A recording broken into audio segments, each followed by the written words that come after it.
ঘন্টার অপেক্ষা, তারপরেই শুরু হয়ে যাবে আসানসোল কেন্দ্রে ভোট গ্রহণ প্রক্রিয়া।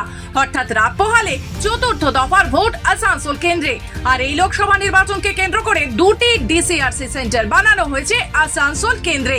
একটি ডিসিআরসি সেন্টার রয়েছে আসানসোল পলিটেকনিক কলেজে এবং অপর ডিসিআরসি সেন্টার রয়েছে আসানসোল ইঞ্জিনিয়ারিং কলেজে। এরপর শুধু কিছুক্ষণের অপেক্ষা।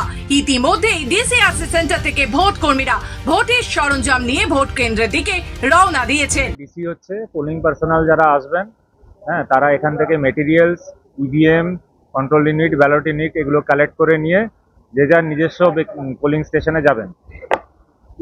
কি কি মেটেরিয়াল যাবে এখান থেকে ধরুন ইভিএমটাই হচ্ছে main material, ballot unit, control unit, VVPAT, হ্যাঁ, তারপরে আছে আপনার প্রিজাইডিং অফিসারের ডায়েরি আছে, হ্যাঁ, আরো অনেক মেটেরিয়ালস যেগুলো লাগছে সেগুলো আছে। আজকে লোকসভা ইলেকশন 2024, আমি সেকেন্ড পোলিং অফিসার রিজার্ভে আছি। ডিউটি অ্যালটমেন্ট হলেই চলে যাব। কোথায় যাবেন? কালকে তো ভোট। হ্যাঁ, কালকে ভোট। আমাকে এবার যার দরকার সে সেকেন্ড পোলিং অফিসার রিকোয়ারমেন্ট যার হবে তার সাথে আমাকে ট্যাগ করে দিলে আমি চলে যাবো। কোথায় কোথায় আপনার কি কি আপনার আমার এই বারাবণী এর মধ্যে যেখানে পড়বে সেখানে যেতে হবে। এখান থেকে ইভিএম নিয়ে যাবো, ব্যালট ইউনিট নিয়ে যাবো, তারপর বাকি যা ম্যাটেরিয়ালস সব নিয়ে যেতে হবে আমাদের। আসানসোল থেকে রাহুল পাসওয়ানের রিপোর্ট, খবর বাংলা।